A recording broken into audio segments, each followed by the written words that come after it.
So this is Fam Electric Ghost, and we're live on the air for the first time with Stephanie Fee. And I want to welcome you to the Fam Electric Ghost podcast. How you doing tonight? Thanks. I'm so happy to be here. I'm great. I'm great. We want to let people know we've got your link up, the Wild Larynx. How do you pronounce that? Larynx. Larynx or It's Wild like Larynx. it's like your dot throat. dot c. Oh, okay. .carrd.co. That will be fully clickable, so you won't have to worry about typing it when we're published on all the platforms on Facebook, YouTube, and Twitch that we're live right now. Also, want to let people know that we are a featured podcast on Newsly. You can see that little icon up there. You can listen to the podcast on that channel for free if you use coupon code GHOST. That's the audio version of the podcast. You'll be able to check that out later tonight. We are a featured podcast on that platform. And I want to let people know that we're going to be talking about in this episode is collaborative ghostwriting and understanding the range of ghostwriters and what exactly to expect. So that's like the main focus of the episode. But again, want to talk to you about that and maybe give a brief background of your story to kind of introduce yourself. And maybe at the beginning, you could tell maybe like what motivates you the most, or why do you do what you do? Yeah. So my story in terms of how I became a ghostwriter, uh, it all started with my grandmother telling me to read, read, read so that I could become a great writer. And my other grandma would sit with me and actually write with me. So my two grandmas, they really put me in this direction, kind of unknowingly until a couple of years ago when someone kind of dropped out of the sky in a way and read something that I wrote and asked me, "Can I hire you as my ghostwriter?" So that was how it all began. And I said, "Yeah," because this was a childhood dream, a young adult dream that I, at the time, thought was not possible. So I went on this whole other ride of all these other experiences, entrepreneurship, um, working as a leader in the wine industry, lots of different things, film editing. And I always wondered, what am I going to do with this compilation of experiences? And now it all makes sense because I write with really great leaders and executives who want to make a difference in the world. And my lived experiences, while different than theirs, also help me look through a lot of different perspectives and angles to see them for who they truly are and the kind of uniqueness that lives inside of them, sometimes that they don't even see. And so I do a lot of that in the work as a ghostwriter, which we're going to talk about. That's interesting. So somebody found your something you had published, and then wanted to like your style, and then asked you to ghostwrite, and that's your first experience, and somebody asking you officially to ghostwrite. Well, it's a little bit longer story than that. I met her when I had nothing. I had nothing, no business in writing. I was a sales leader in the wine industry at the Roxy Hotel in New York Mm. City. And it just so happened that that evening I decided to have some oysters and wine at the bar instead of stay in my room before a work day the next day. Met her, and then I had learned about her story and what her life was like. And I just was really interested in her as a person. And Mm. we became close through the pandemic while not even, we only met once. And she was writing a book. So she told me she was writing a book. And I just wanted to read it because her Oh. story was so moving. It's like, please share this with me. So when she shared it with me, she asked me for feedback. And that's something that, will come up later in our discussion, I'm sure. And what I learned in my road in entrepreneurship, which was a past life of mine, I mean, I'm still an entrepreneur, but a different startup company that I was working to build, was that feedback is really a gift. And when someone will actually spend the time to give it to you in a meaningful, honest way, that makes your work better. So I did that. I sat with her work, and I sat with what I know, how she told her story to me, and the voice that I heard when she was just speaking naturally, and how moving that was. And then when I read the book, I felt that there was a disconnect. And so I was honest with her about that. And then she wrote back and gave her a few just insights that I thought, and not having any, I had no professional interest in this, Mm. pure passion and love for her. So she said, "I don't know exactly how to do that." And I said, "Okay, well, do you want me to show you? Because I'm better at showing sometimes. Do you want me to show Mhm. you a little bit, like what it like feels like and looks like through words, to put yourself in the story rather than like tell the story?" Yeah, yeah, could you that'd be cool. Yeah, no problem. I asked for permission, which I think is really important when we're giving feedback. Like, do you actually want me to do this? So she did. So I wrote it. I just was like, oh, this is really fun. And then she read it and said, whoa, that sounds like me. Do you think you could ghostwrite my So book? So yeah. And we went on this that's interesting. beautiful, yeah, and it was this really unexpected. So I went after it with complete naivete, from the viewpoint of, if someone were helping me write a book, what would I want them to do? And that Mhm. was it. And the experience became so much So more did than, you have a lot of sorry, the did you have a lot of back and forth where you like interviewed her, or did you just read and then interpret, or did you have like an ongoing kind of, you know, kind of collaborative effort, or did she like, well, like now that you, I get that you feel me, so I'll give you permission to kind of look at what I write and kind of rework it, or was it something that was done, I don't know how you do that. Maybe you can describe that process. yeah, well, this particular client was very impressive. She had written the full manuscript. So I was just like really celebrating the fact that she did that. So it was Hmm. really beautiful because she had already put a lot of work into it. So what Oh, we work, did yeah, a lot of together, work. yeah. So and what happens is, when you work with a collaborative partner to help you work out that narrative, it opens up more courage, like more ability to be Mhm. more vulnerable. Authenticity, That's right. And then it vulnerability, yeah. changes, yeah, and then it changes the feel of the book and the tone and the style, because it really sounds more like you. And you would think that, oh, if I wrote the manuscript, that it sounds like me. But the No. fact is that most people get all hung up on, they're writing like, what is everybody gonna think? Right? Yeah, they try to And then present like another version of themselves, right? yeah, It's not, a lot of times it's like not the authentic self. It's what people, they think people want them to be, and it's not it doesn't feel, it feels sometimes fake or false, because it's like it's not really them. It's not, so it might not connect. And that's why it seems like a ghostwriter is kind of like any creative person that helps another creative person, like an art teacher or a record mhm. producer or a record engineer. Like the person takes that raw feel and then says, I can get to bring out more. Like a conductor brings out the orchestra. Everybody knows everybody in the orchestra can play. It's the conductor that figures out how to get them to play it, to feel it. That's right. And I'm no conductor of the symphony, but I would imagine if you take out a section here and a section here, and you're missing certain instruments, right? That it sounds incomplete. And so, part of what I do is I'm like, "Hey, we're gonna get really honest here, and I'm gonna tell you," and it's like, I don't know, there's something more there. Like, are you willing to share a little bit more depth here? Are you willing to go? Mm, And the level of depth that you share is equal to the level of depth that your audience and your readership is going to actually be able to connect with you. And as mhm. scary as um, it is so, so cool when you say that thing that you wanted to say and you were too afraid to say it, but though that's the thing.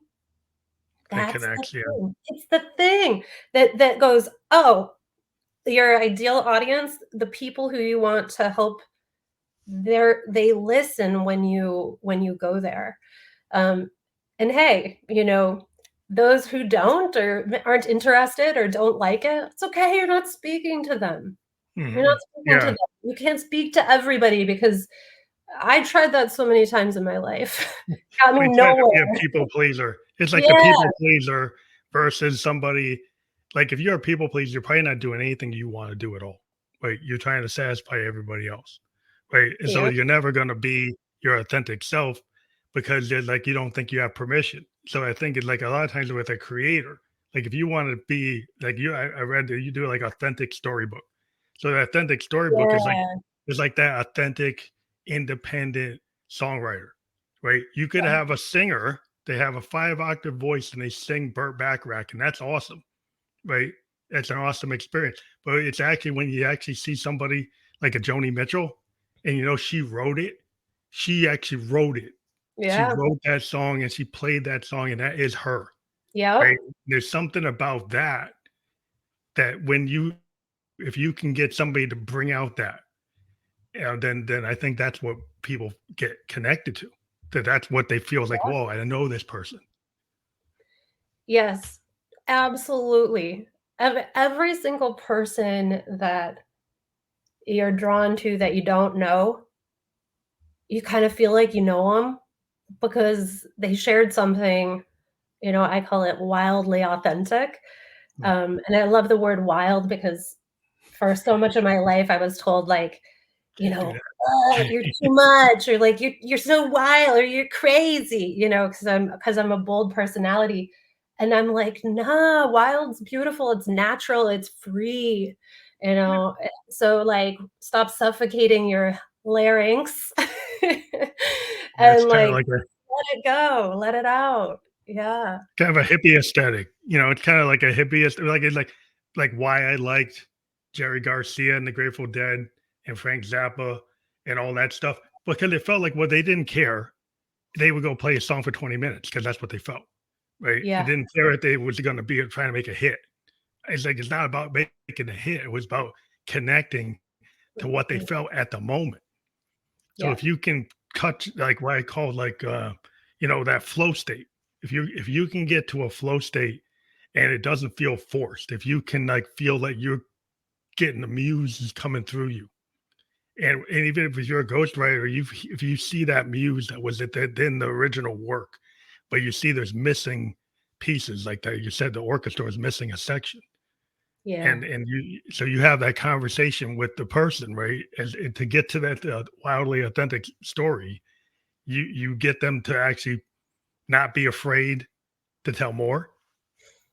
Yeah. I've had people go really, really deep, like currently on my podcast, the Wild Larynx podcast. I'm gonna like tear up about this one, but she and I worked together to process her plant medicine experience with Mm, ayahuasca, and she went through some extremely extremely traumatic events in her life. Um, Brother and sister both passed away within a short time of one another in very tragic ways. Um, Sexual trauma, a lot.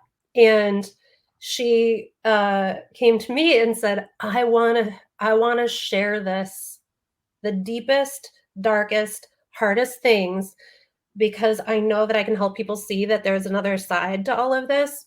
mm, And so she reveals, I mean, really, really big stuff. And it's all in the name of saying you're not alone mhm, and there's joy on the other side.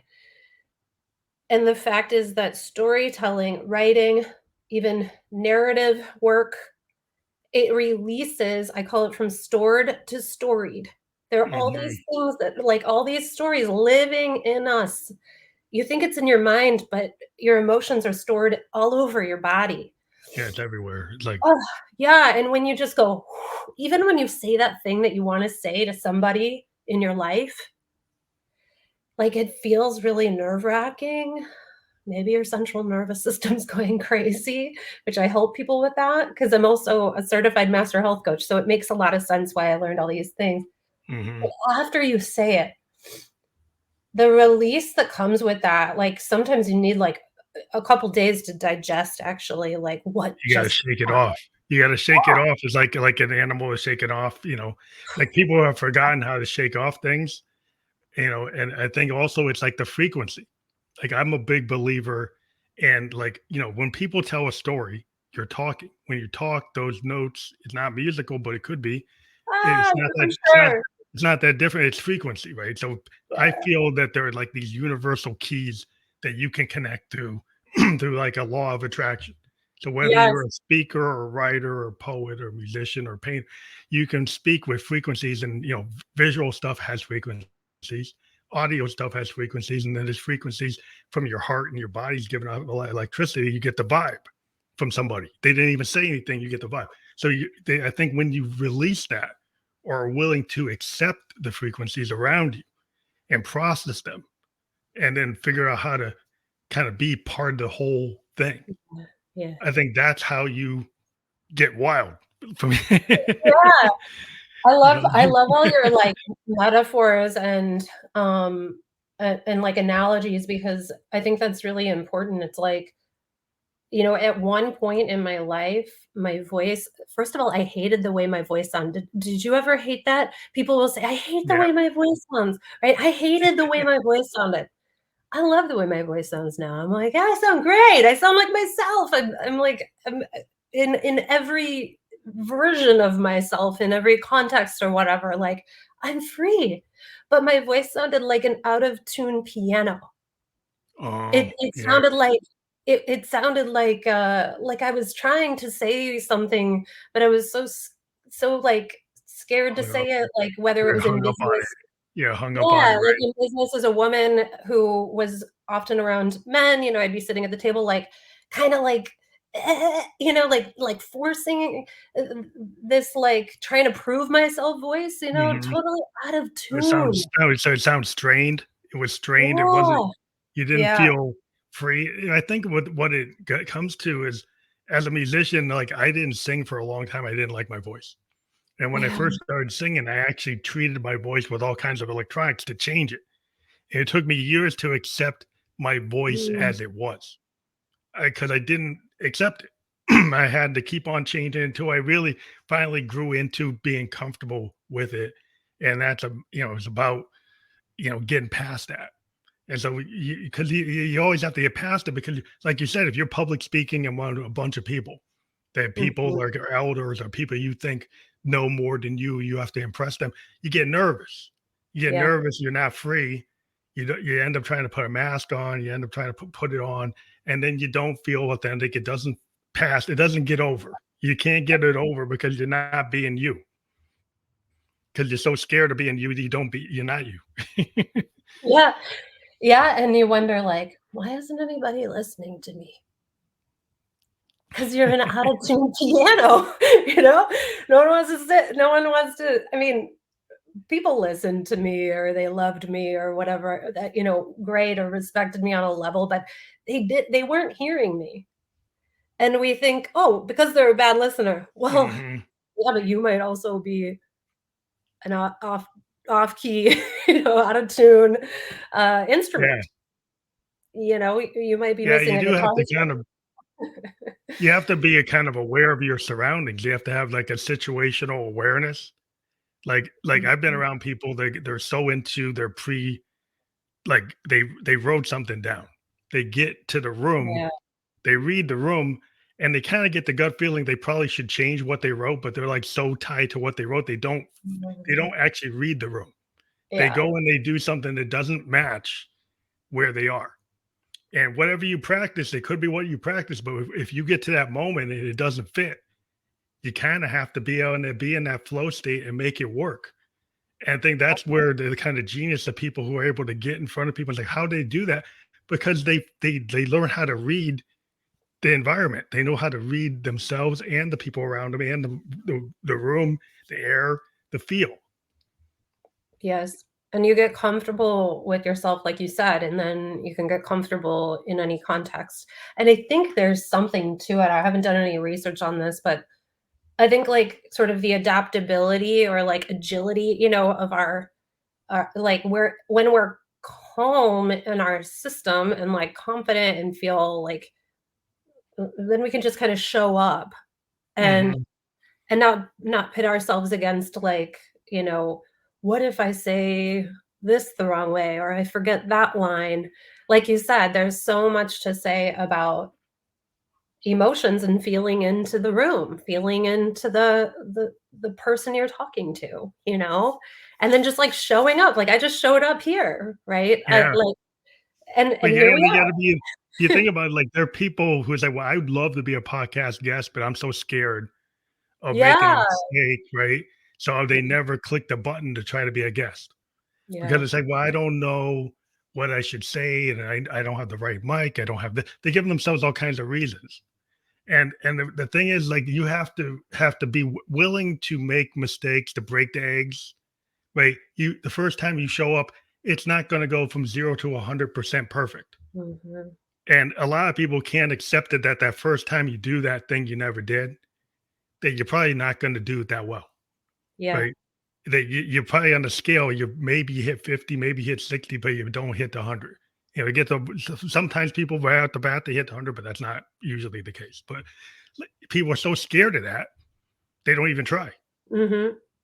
It's like, Yeah, and I think the way to well, I'll say for me, so I have had levels of anxiety for a long time. I didn't identify it until I was older, and then in the thick of the pandemic, it became so overwhelming. Prior to the pandemic, I got in front of rooms all the time. I was a little shaky. I would feel anxiety in my body, but I did it all the time and I knew what I was talking about and I felt really confident. Pandemic hits, I'm here inside all the time, like not in front of people.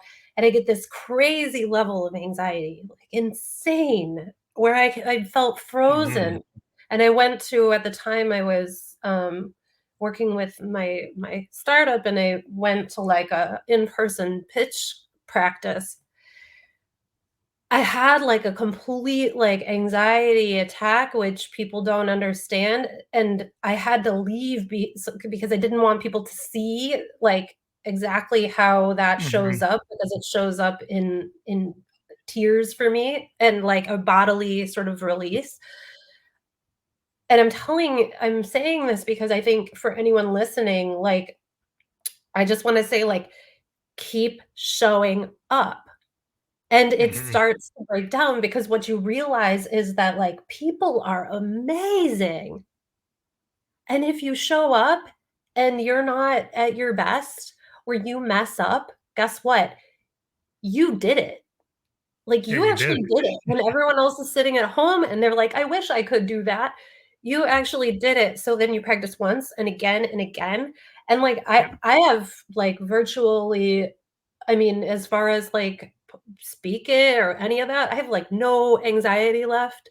Yeah. But Feel it's super kinda like if you're an athlete, like, if you're an athlete, you practice that three-point shot, it becomes muscle memory. You're not gonna get anxious that there's a big crowd in the stadium and they're looking for you to mess up. yeah, It's that you've done that. So that you're a musician, you played that piece, you know it. You don't yeah, even have to look at the page, you know it, right? So if you've got that kind of confidence, it comes from showing up. It comes from actually doing it. Like if you're gonna do anything, you kind of got to get that 10,000 hours, whatever, how many hours in. Once you yeah, get it in, then you should trust yourself. And yes, that's the problem I've run into people like you've been doing you know you might have been writing for 10 years but you still don't trust yourself. Well, you've got the capability, right? You're a public speaker, how long you do, but you still don't trust yourself. It's kind mhm, of like maybe you need to talk to the coach to figure out how to get past that. To have that law of attraction of like however many haters there are, there's that group of people that are going to love what you do. And yeah, you shouldn't get so obsessed about the couple of people who write about it and don't like it mhm, versus the new doors that open because you show it to the world.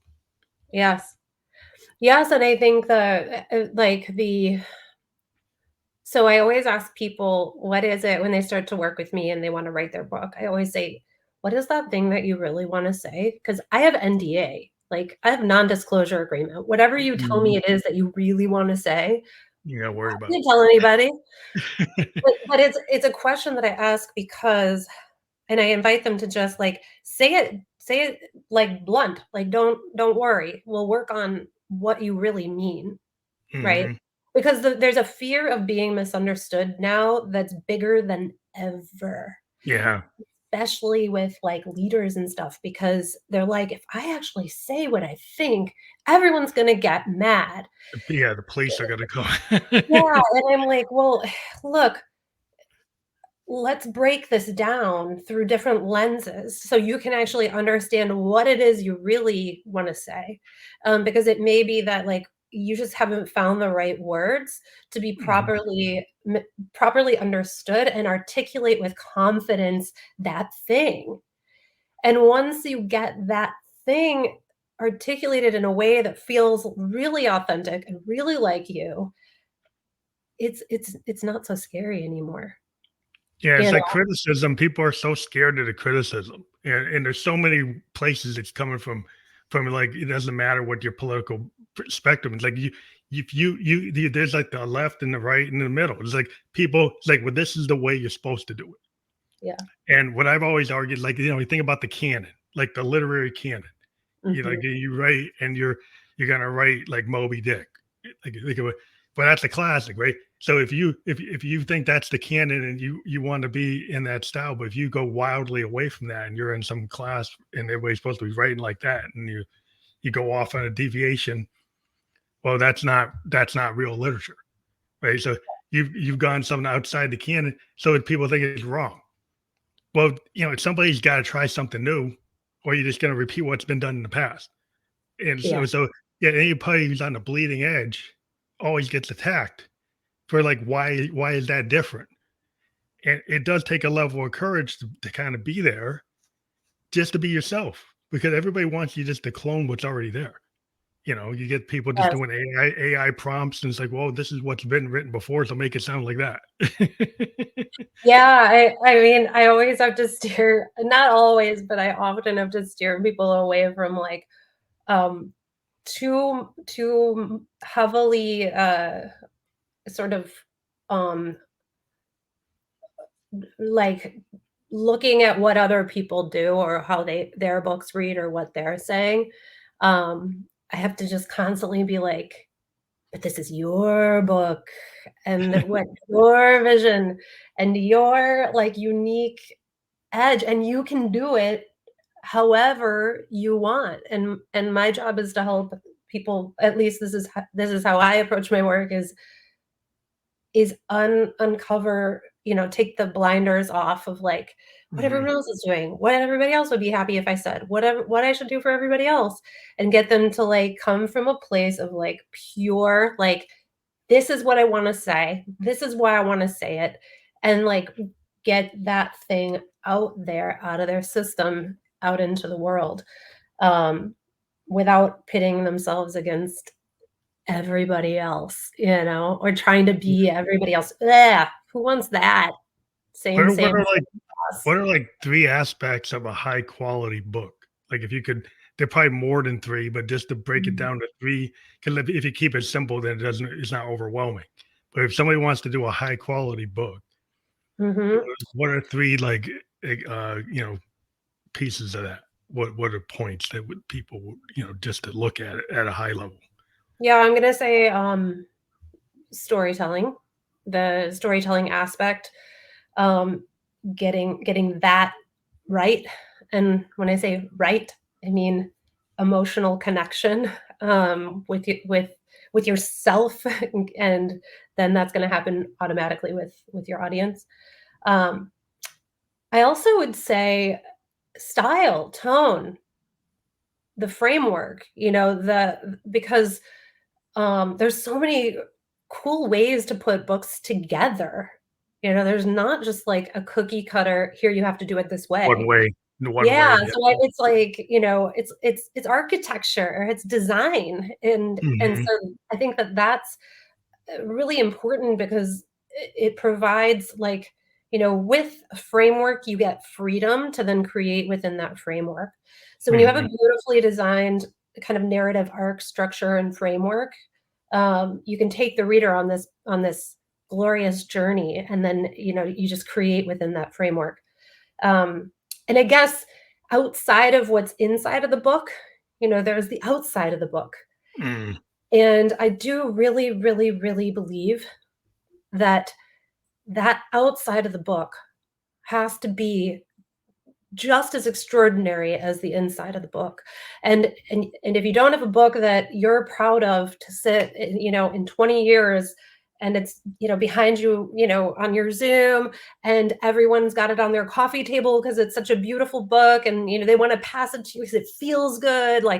Mhm. I'm a person of I really like the way things feel, Yeah. Like, and yeah, I'd say, you wanna touch it. You wanna yeah, touch the actual item. Yeah. yeah, The our piece of art. It's kinda hard in totally. a today's with, like, such a digital world, but it's the same Mhm, thing, like, if music, like a vinyl record. Like, a vinyl record versus for an sure. MP3 and a WAV file. Yes. If you have that vinyl record with the artwork and the liner notes, it's an experience beyond the song. It's more Yes. likely that the person who has that's actually gonna read the lyrics. The person that has that is gonna sit down and actually listen to the first side and the second side, Yeah. and just skipping around on a playlist and forget about it and not even dive into who you are as an artist. Yeah, it's a sensory experience. Like, if you're actually reading the hardcover book or softcover book, the words and how they're designed inside of the book, that's engaging, your Mhm. senses, and you're holding something sensory. And so that to me is really important. And then in audiobooks, please, please train yourself and do it yourself. I really tell everyone that writes with me, I'm like, "We are Oh, gonna do your talk." own narration? Do your own voice? Yeah, yeah, and anyone who writes with me, I have them read to me, back Mhm. to me, and then when there's it doesn't quite, or if they're like, "No, I'm okay, I'll read it by myself," and I'm like, "Record the audio files, and you're gonna listen to them back, and anytime you hear something that's not it doesn't sound quite like you or natural, that's when we're gonna shape it, you Work on know." it. Yeah, and then through that process, they start to get, really, loving the audio part, which is Yeah, really, yeah. really fun. And then I've been working with someone on Wildly Authentic Stories, the plant medicine work that we're doing, the storytelling work. Now it's audibly, present on the podcast, and he's so amazing. He's doing the sound behind her story.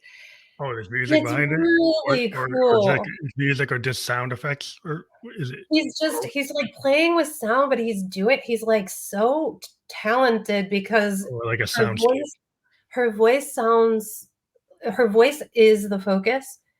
He's just making with sort of, ambient Ambient sound music. Yeah, effects, yeah. Yeah, and soundscape. yeah, Soundscape. and then have you read Rick Rubin's book, The Creative Act? Yeah, yeah, it's a great book. Okay, so on his audio, I love it too. So it's kind of like this similar style. Like, he's got a gong, Oh, between I haven't sections. heard the audio, I should check that out, or It's I great. didn't check the audio. Yeah, I should. It's great. Yeah, yeah. So that now audio is such a big way to share your book. So I would say that the quality in the audio matters as Mhm. much as the book That's itself. interesting because 'cause I've had some people come on and say, "Oh, you should," and they might be pitching because they're actors, like, they're voice actors, Mhm. so they wanna pitch that they do it. But I Yeah. understand their livelihood, so they're either gonna pitch that. But Oh, yeah, yeah. so you gotta understand where somebody's coming from. It's like, well, if you're an actor, of course you wanna do it. But if, like, somebody it's like the idea of the singer-songwriter. Bob Yeah, Dylan singing his own song, that's what the deal is, rather than somebody else singing the song. It's like if you wrote the book, if you can actually narrate it and do it, you can get into that full experience, and I yeah. think it would make you feel better because it's your full vision as an artist, right? Yes, and authorship is artistry, and it's agency, it is ownership. I always play around with, authenticity, authorship, right? Like if I'm helping someone write their book, or I'm doing most of the writing, or maybe all of the writing, it's their voice and it's their words. Yeah, yeah. So I meet with them and transcribe everything. And then they're like, "Whoa, my words sound, are those my words?" And I'm like, "Yes, Mhm. you said that in the session." "I did?" I'm like, "Yeah. See the amazing things that come out of you, but that you can't even, hear yourself." So I'm just kind of like a catalyst for, kind of transmuting their words into writing sometimes. But yeah, so I mean, um, gosh, I don't know. I'm getting all hyper and No, lost on what it's I'm trying to say here. But yeah, I don't know. The whole experience, well, I guess like, we've been talking a lot about like how I guess like I ghostwrite. I honestly have no idea. Like, I mean, I do from like talking to other ghostwriters that are more like, you know, similar to me. But I don't know actually, like, exactly how they do it. I've never sat with another ghostwriter in their sessions. I don't mm, want to. I yeah, do it because my you have way. your own stuff, because you have your own thing. You Yeah, I don't. don't need to do it, like, as far as, like, I have an amazing guy who's, kinda stepped in to so generously. He's a very successful ghostwriter, and he, has been really generous with, like, kinda helping me with some things and sharing some tips and things with me.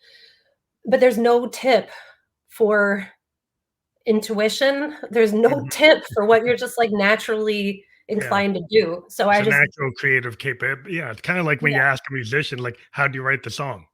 Right? And they can right, tell right. you how you wrote the song. It's kind of well, it's like, I'm a creator. So, Mhm. and each one comes a different way.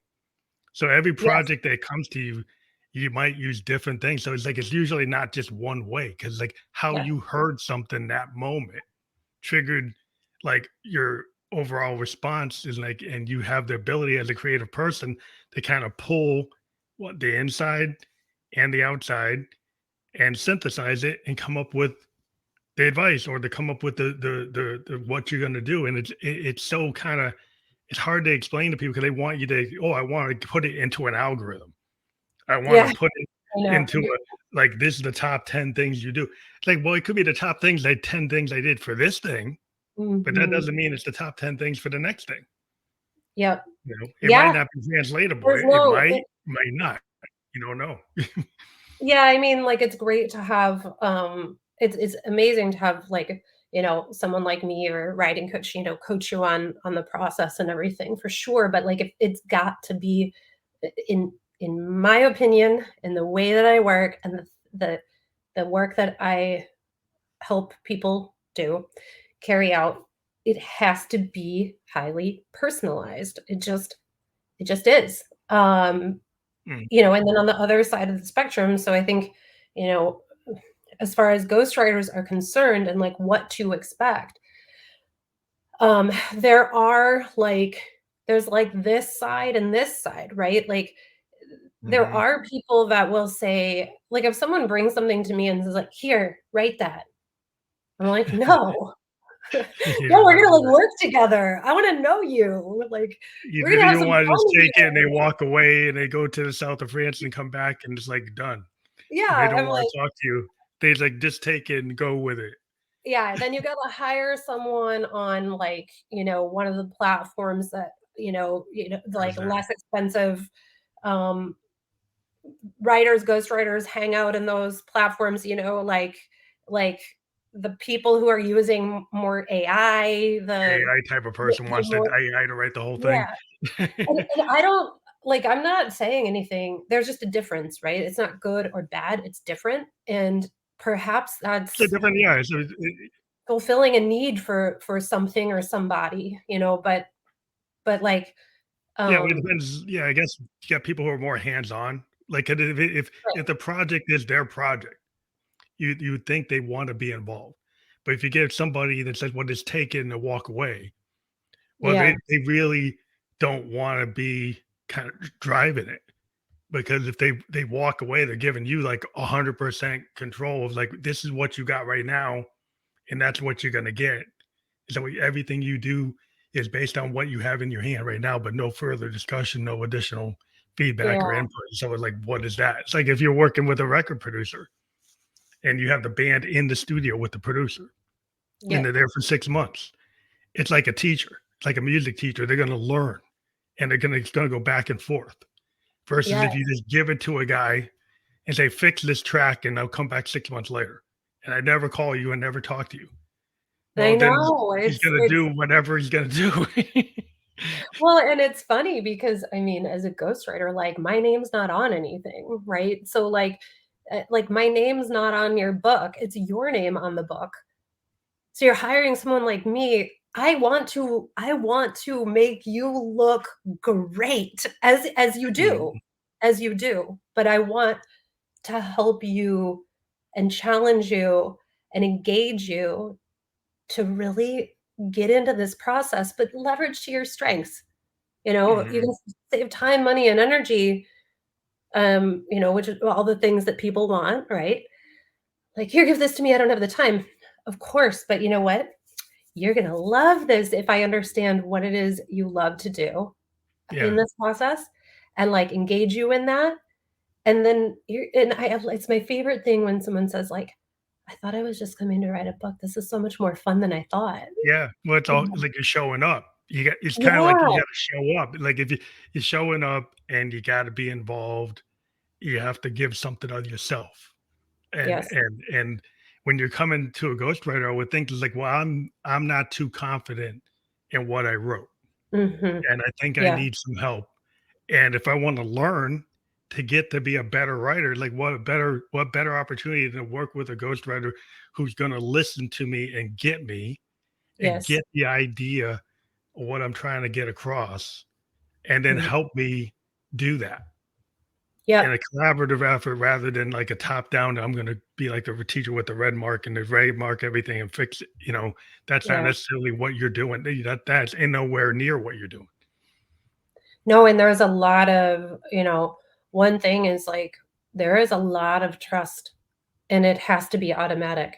And I tell people if you're not comfortable right away, if you don't feel trust enough with me to like, trigger my work, pay my fee and get started together, don't do it. Don't Mhm. do it because you're gonna feel weird sometimes because like if you give me, you know, a bunch of things that you've already written and you give me I mean, I've had clients give me like 20 books that inspire them, right? So you send me 20 books that I'm kind of exaggerating, but almost, Yeah, yeah. you send me all of that, you send me your whole, Google folders with, like, tons of stuff in it, or you just, like, piles of paper, whatever it is, the material that exists. I have to get to know you, and I also have to go through because I respect you and care about what you think, how you Mhm. feel, and the time and energy you've already spent to put into this material. Please allow me the time to go through it with my best Yep. attention Mhm. so that then we've got the foundation where our relationship goes beyond the final manuscript. I always tell people that. Like you can call me after the final manuscript is over and I'm not going to charge you money. You can call me and say, "Oh my god, like, I'm really nervous. My book is, whatever, in the airport." What like, because there's different phases, right? Yeah, Where yeah. then it's another level of courage or vulnerability or whatever. So, like, allowing you should always expect a ghostwriter if you're writing a book and you want something of quality and meaning, you should expect them to take time with what exists. Um, it's Mhm. Yeah, honestly you gotta just process it. reflection won't. Yeah, Yeah, yeah, but that must be a problem today with the instant gratification kinda, if you look at, like, social media, people mhm, want instantaneous response. people want, like, I want 10 steps, I'm going to solve everything. Yeah. And a lot of times, like, anything that's worthwhile takes time. Like if you're writing, if you're trying to create a really good piece of art, it could happen overnight, but a lot of times that's not the case. Usually Yeah. it's a process that comes from synthesizing a bunch of different things and starting here and starting there. And then eventually, like, it's not that you made mistakes, but these are the things that lead up to the final piece. Yes. And so, like, that's usually not going to happen from 0 to 100 all at once. And Yeah. it And I might be an think, expectation today, but people want that super quick. yeah. And when you're, when you get into the writing part of it and you're like, because I look at like, I'm doing most of the writing, then they're going in and saying, oh, I like this, or I want to change that, and blah, blah, blah. There's fervor, we're working. It is necessary to take a break. Whew, like, Yeah. because your mind gets so deep into the work that then you can't read it with a fresh Yeah, mind. you have So to walk away.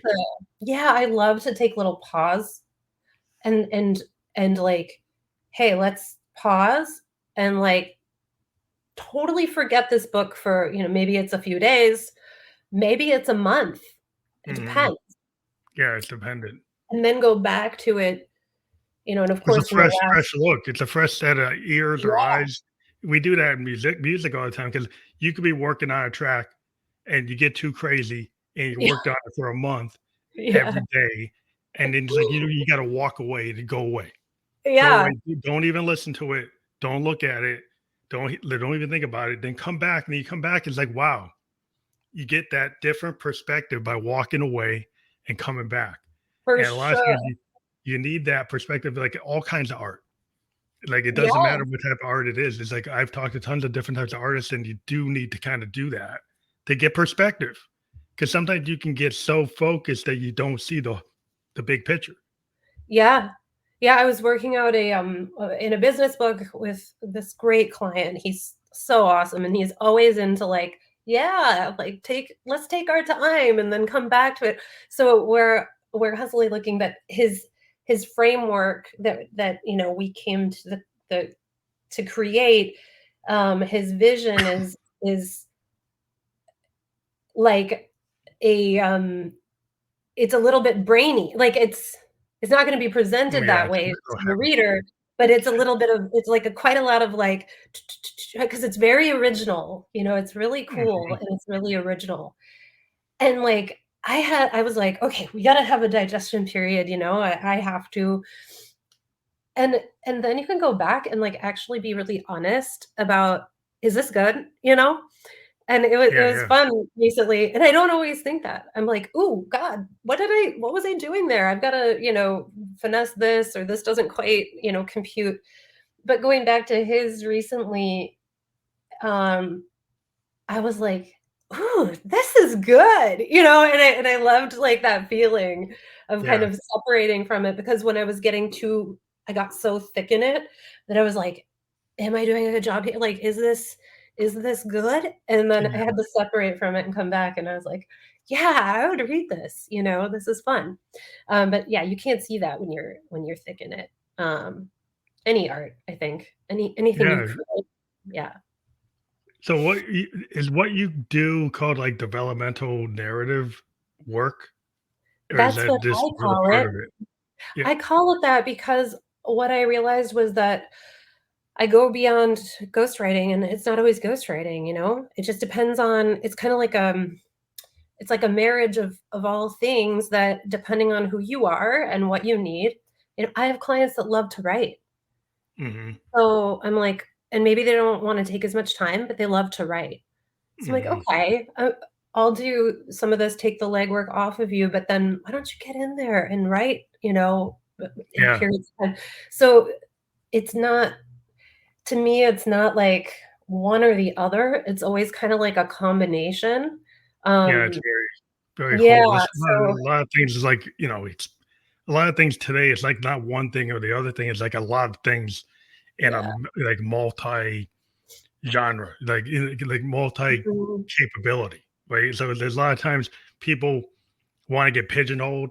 And it's like, well, it's just this, it's just this. A lot Yeah. of things are not just this. A lot of times things are amalgamations of multiple things. And you could be, you could be presenting something that is a hybrid. It's a little bit of this, a little bit of that. And a lot of times people want to pin it down. They want to say, well, Yes. it's just this. And it's hard. It's very rare when something's just that. It usually came from something that might not be exactly that, but I think that's the fun to me is to mix things up. Like I Yes. like to mix genres, like jazz and punk. Oh, You cool. you, you Ooh, that's wouldn't fun. like why would you do? Well, yeah, but that's cool because why not put a punk aesthetic with jazz? Yeah, why not? So that comes in some cases. You could say that fusion jazz that was kind of punk anyway. So why not? It is kind of that way. So why not come at things like that? And it's not wrong. Maybe some people will think it's wrong, but Yeah. you just do it because if that's what you feel, that moment deserves what you're into. You should go with what you feel your gut feels, and it's kind of like the artistic thing to go with your gut. Yes. Sometimes that's hard because people don't want to do that because they be kind of trained Mhm. not to. Yes. Yes. Well, and a lot of people will go, "I need a ghostwriter." And then, I get on the call and I'm like, "Okay, tell me why you think you need a ghostwriter." And what they actually need is a creative partner. They actually need Mhm. somebody to bounce ideas off of. They might need a little writing. They might need a little coaching, so it's not always like what they think they need. Um, but a lot of people are like, ghostwriting, they feel like they know what that is, you know? Mhm. Yeah, And a yeah. lot of people just are like, "I don't wanna write." And, but then I feel like, well, if I'm gonna capture someone's tone, voice, style, and they don't wanna write, well, then I need to hear them speak. I Yeah, you gotta need to hear it. feel Yeah. that out, and that's where, like, the narrative artistry comes through because it's not just like, "Okay, talk and tell me in a session and answer these questions and goodbye." Mhm. It's not like that. It's like, "Okay, now It's an here's the ongoing writing." kinda Yeah, it's an it's ongoing collaborative session to get the feel, right? You want the feel of what that project's gonna be, yeah, and the only way to get the feel is to actually, push on it. Like when you push within the artist, like, what are you trying to do, right? If you're mhm, if you're a producer, like, what are you trying to do? What what yep, what mood are you trying to convey? What feelings are you trying to get your audience to get out of this? What do you mhm, what's the point? Like if you get so a lot of times, like if you get to the artist and you ask them like, why are you doing it? Like, why are you doing this piece? What's the motivation of why are you passionate about it? What is it you're trying to get across? mhm, And if you start pushing on it, then you can get people mad, or they start saying it's like, well, it's not apparent. It's like maybe not. So it's yeah. like maybe you have to kind of get people to clarify where they are. So, yes, and I'm asking you this question because it relates exactly to what you just said. Do you know who Kenny Beats is? Yeah, yeah, yeah. I know who he is. Okay, so have you listened to his album Louie? I don't think I read that. I haven't heard that one. I heard a bunch of work he's done, though, but Oh my god. So, like, I'm listening to him on it might have been Rick Rubin's podcast, I'm not sure. Because I had heard a song by Kenny Beats, and it was off of the Louis album, and it was with, I think her name is Remy Wolf. yeah, Remy Wolf, I know her Oh stuff. Yeah, my god, daughter's my daughter's into her big time. oh my god, I heard this song and I was like, "What?" I was like, "This is so good." And so I got into the Louis album and I'm like, what is this album? It's so cool. So it turns out that he basically, from what I recall him kind of talking about, his father had been diagnosed with cancer and he like Mhm. recorded his father and did this whole album in this like really alternative way that's not like made for like, more commercial Yeah, consumption or, whatever. And, like, in the process, like, the top music people in the industry were like, that's what's going to get you, the work that's going to result in, the bigger projects. And he said it in so many other words, but I was so inspired by that because it was like, he just came from zero interest in like, is this going to make me money? Is Yeah, this yeah. Or like you know, the real artistic, like, uh, the kind of thing I was always into with like progressive rockers, yeah. like the early Yes, Procol Harum and a lot of stuff from the 60s. I'm big time in, Parliament Funkadelic. A lot of I Mhm. like, Frank Zappa and the Mothers of Invention. I mean, that stuff that wasn't super commercial, but it had an impact on other artists because it was so the critics love it. Like there's some stuff that never really sold, right? Lou Reed Yeah. stuff, like with the like, but it inspired tons of other producers to say, "Wow, that's the feel I want. I want that Lou Reed Velvet Underground feel." So Ooh. that's why a Yeah. lot of alternative producers in the 80s and 90s, they were all name checking Lou Reed and saying that that's where I'm coming from.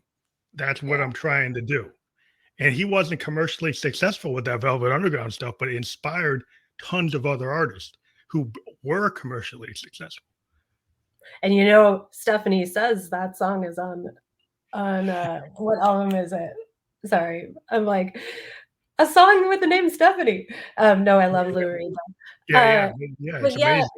well, and the thing is that like that's a great example of like, again, you just come from a place of your art. You're not coming from a place. You're coming from a place of like not trying to people please.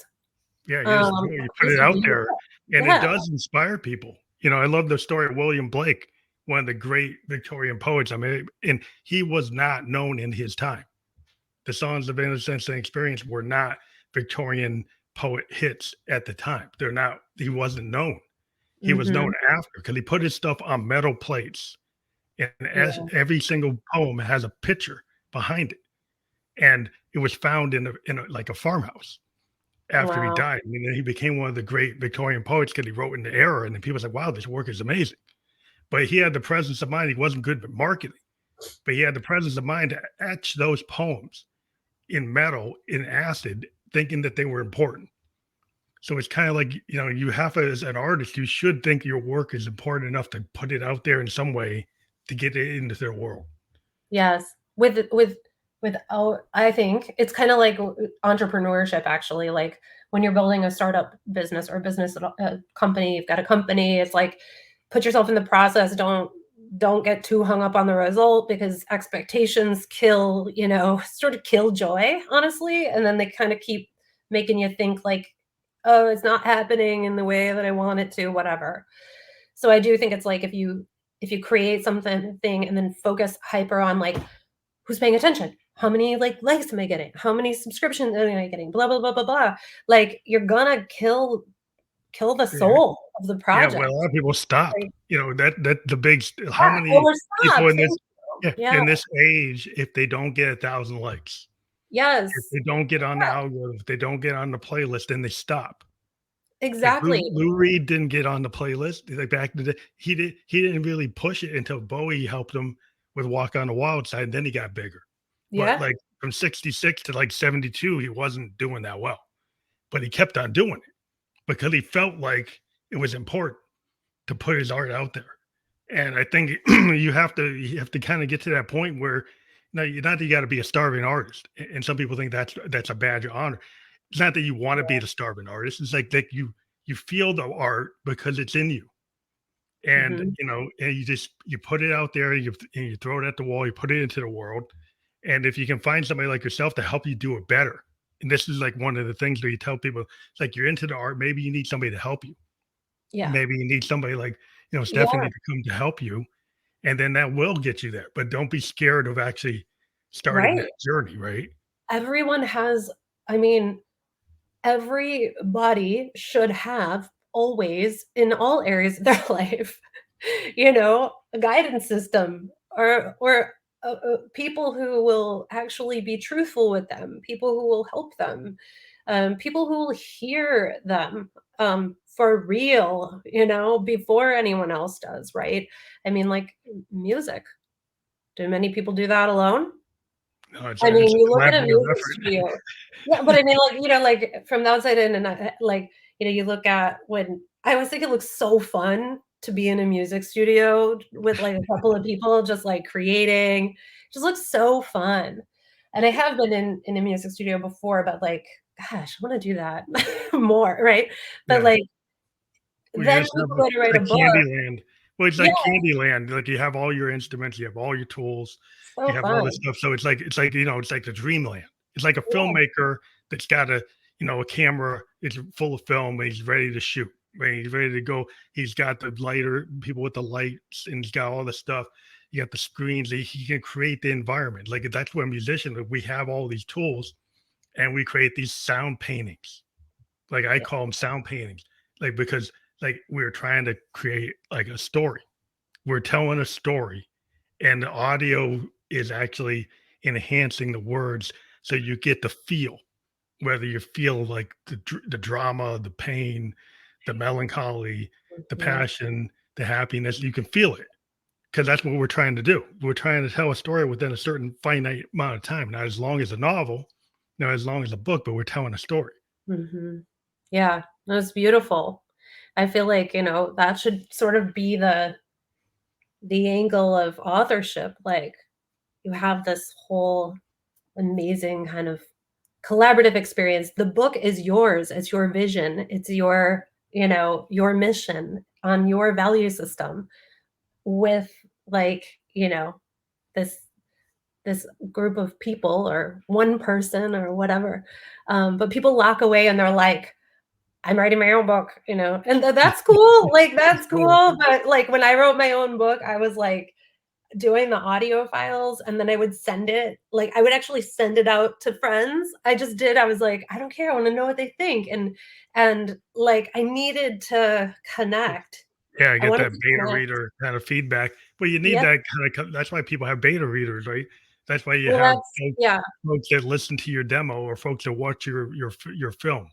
that's Like, right. Oh, before it hits, you have the people who kinda give you that beta read I'm because that you so wanna glad get you brought this up actually, right, you gotta get because better, this right? because this is what people do.